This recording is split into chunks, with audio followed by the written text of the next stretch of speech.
Good morning বন্ধুরা, welcome back to my channel. আশা রাখছি সবাই খুব ভালো আছো আর তোমাদের আশীর্বাদে আমরাও খুব ভালো আছি। তো সকালে 8:30 বেজে গেছে আর আমি চলে এসেছি রান্নাঘরে, চা বসিয়ে দিয়েছি। তো চায়ে একটু আদা আর পায়েস পাতা দিয়ে দিলাম। পায়েস পাতা দিলে কি বলো তো, চাটা না খেতে বেশ সুন্দর লাগে। তো চা পাতাও দিয়ে দিলাম। আমরা না হালকা একদম লিকার দিই। তো চাটা ভালো করে ফুটিয়ে নিয়ে আমি খেয়ে নেবো চা। সকালটা আজকে চা দিয়ে শুরু করলাম, কারণ আজকে প্রচুর কাজ আছে। তো রান্না বান্না সেরে তারপর তোমাদের সঙ্গে দেখা করছি। রান্নাঘর আছে ক্লিন করব। দেখো সেলফ টেলফগুলো এত পরিমাণে তেল তেলে আর কেমন যেন হয়ে গেছে না, তোমরা ক্যামেরাতে দেখেই বুঝতে পারছো। তো আজকে এগুলো সব ঘষে মেজে একদম পরিষ্কার করে নেব। আর বাসন রাখার তাকটাও আমি পরিষ্কার করব।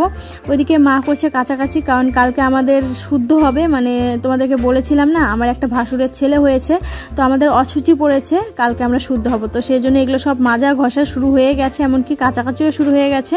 আমি তো রান্না বান্না করছি আর ওইদিকে মা কাছাকাছি করছে, আর আমি এদিকে রান্না বান্না সেরে রান্নাঘরটা পরিষ্কার করে নেব। অনেক দিন থেকেই ভাবছিলাম যে রান্নাঘরটা ক্লিন করতে হবে। আসলে কি বলো তো, একে তো শীতের দিন, তার মধ্যে দিনটাও অনেক ছোট হয়ে গেছে। তো রান্না বান্না সারতে সারতে আমার অনেকটা বেলা হয়ে যেত, তারপর আর ইচ্ছে করতো না কোনো কিছু করতে। আজকে যেহেতু আমার সকাল সকাল রান্না হয়ে গেছে আর মেয়েকেও খাওয়ানো হয়ে গেছে, এখন কাজ বাছা সেরকম কিছু নেই, তাই ভাবলাম সময় যখন আছে রান্নাঘরটা ক্লিন করে নিই। প্রায় 2 সপ্তাহ পর মনে হয় আমি রান্নাঘরে হাত দিয়েছি, সেই জন্য এত পরিমাণে নোংরা তোমরা দেখতে পাচ্ছ। আসলে কি বলো তো, আগের মতো না আমি আর সময় পাই না, যেহেতু মেয়ের পেছনে আমার অনেকটা সময় চলে যায়। ওকে খাওয়াতেই তো আমার 1.5 ঘন্টা 1 ঘন্টা লেগেই যায়, কিছুতেই মেয়েরকে খাওয়াতে পারি না। তো এদিকে আমি কসবাইট আর সার্ফ দিয়ে ভালো করে পরিষ্কার করছি। কসবাইটটা নতুন নিয়েছি, স্টিলের কসবাইট হলে না বেশি ভালো হয়, কিন্তু স্টিলের কসবাইটটা আমাদের দোকানে ছিল, এখন নেই। তো সেই জন্য এটা দিয়েই করছি। আর এত পরিমাণে তেল তেলে হয়ে গেছে না, দেখো আমি প্রচুর সার্ফ নিয়েছি, কিন্তু তবুও তেল তেলে ভাবটা কিছুতেই যাচ্ছে না, এত নোংরা হয়ে গেছে। আমারও না একটা স্বপ্ন আছে, একটা সুন্দর মডেলার কিচেন হবে। জানি না সে স্বপ্ন কোনোদিন পূর্ণ হবে কিনা, তবে ঠাকুর চাইলে অবশ্যই হবে, না হওয়ার কিছু নেই। আর অনেক দিন পর রান্নাঘরটা পরিষ্কার করতে নিয়েছি, তো এত পরিমাণে নোংরা হয়েছে, মনে হচ্ছে তেলের পরত পড়ে গেছে, এত তেল তেলে হয়ে গেছে। সেজন্য গায়ে জোরে জোরে আমি ঘষছি, তবুও মনে হচ্ছে নোংরাটা উঠছে না। স্টিলের কসবাইট হলে হয়তো তাড়াতাড়ি নোংরাটা উঠে যেত, যেহেতু ওটা নেই সেই জন্য আমাকে একটু খাটনি করতে হচ্ছে।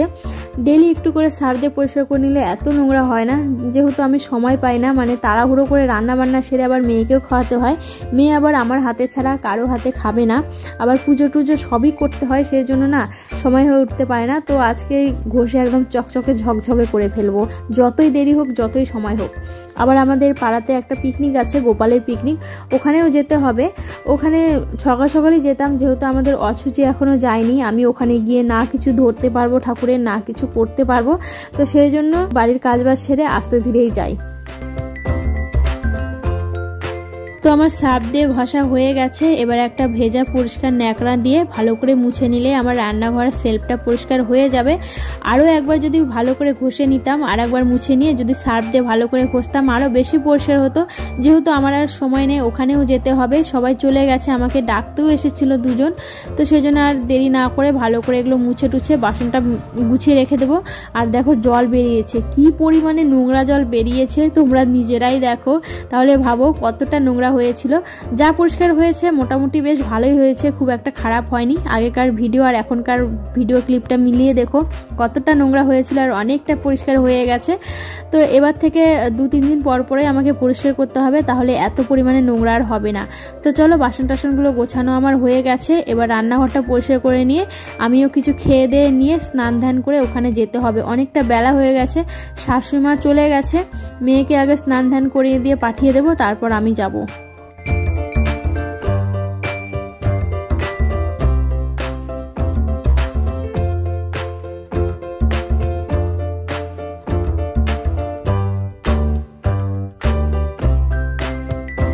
তো বন্ধুরা, স্নান ধান করে চলে এলাম পিকনিকের এখানে, একদম আমাদের বাড়ির সামনেই।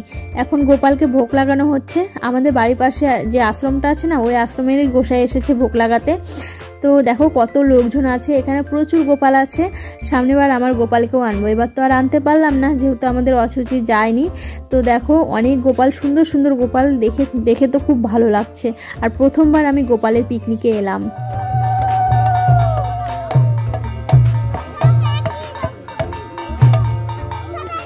গোপালের পিকনিকে আসবো আর তিলক কাটবো না, তা কখনো হয়? আমরা তো আর বৃন্দাবনে যেতে পারলাম না, জানি না কোনোদিন কপালে হবে কি না, যেতে পারবো কি না। তো এটাই আমাদের কাছে বৃন্দাবন ভেবে নিয়েছি। আর প্রচুর আনন্দ হচ্ছে, প্রচুর মজা হচ্ছে, মনে একটা আলাদাই শান্তি লাগছে, মনে হচ্ছে কোথায় চলে এলাম, স্বর্গ।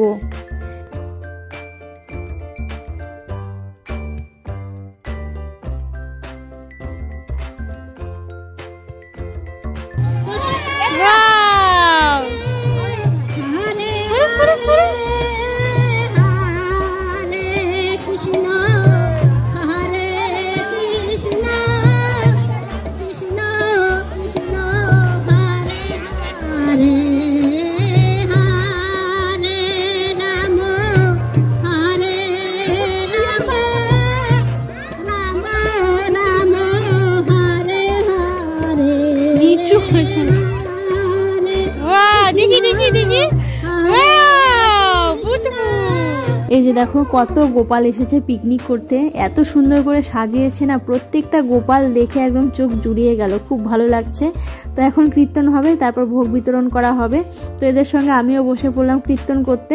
মাঝে মধ্যে কীর্তন করা উচিত বলো, মনটা শান্তি পায়, অনেকটা আনন্দ লাগে, মনটা একদম রিফ্রেশ হয়ে যায়। তো বসে বসে কীর্তন করছি। এদিকে হাজব্যান্ড দোকান থেকে চলে এলেও ও আবার ভাত ছাড়া অন্য কিছু খেতে পছন্দ করে না, খিচুড়িও খেতে পছন্দ করে না। তো ওকে এখন ভাত দিতে বাড়িতে যেতে হবে। তো আজকে রান্না করেছিলাম পাঙ্গাস মাছের ঝোল আর আলু আর কি বলে পেঁয়াজকলি ভাজা, তো ওটা দিয়ে ওকে ভাত খেতে দিয়ে দিলাম। এদিকে আবার শ্বশুরমশাইয়ের চোখে ড্রপ দেওয়ার সময় হয়ে গেছে, বাবা চোখ দেখিয়ে ড্রপ এনেছে, ওটাই দেওয়া হচ্ছে। আর এদিকে গুড়ের রসগোল্লা এনেছে হাজব্যান্ড। এই শীতে না গুড়ের রসগোল্লা খেতে কিন্তু খুব ভালো লাগে। তোর খাওয়া যেহেতু হয়ে গেছে, এখন আমি আবার দৌড়াবো ওখানে।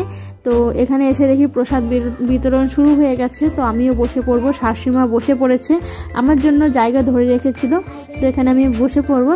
তো এই যে প্রসাদ, খিচুড়ি, ঘন্ট আর পায়েস খুব সুন্দর হয়েছে। তৃপ্তি করে খাওয়া দাওয়া করে বাড়িতে যাব।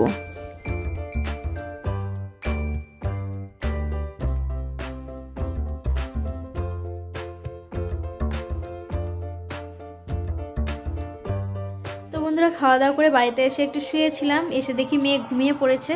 আসলে ওর বাবার কাছে রেখে আমি ওখানে গেছিলাম, ওখানে তো খাবে না কিছু, বিরক্ত করবে, তোর বাবার কাছে রেখে গেছিলাম। এসে দেখি ওর বাবা ঘুম পাড়িয়ে দিয়ে গেছে, ওর গায়ে এখন হাত দিয়ে দেখি প্রচুর জ্বর ওর গায়ে। তো এখন উঠবো, উঠে ওকে ওষুধ খাওয়াতে হবে। চোখগুলো দেখো একদম ছলছল করছে, ভালো না মা।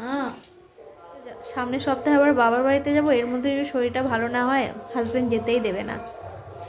তো যাই হোক বন্ধুরা, আজকে ব্লগটা আমি আর কন্টিনিউ করছি না। আমার ব্লগটা যদি ভালো লাগে তো অবশ্যই একটা লাইক করো, আর কমেন্টে চোখ দিয়ে জল বেরিয়ে গেছে,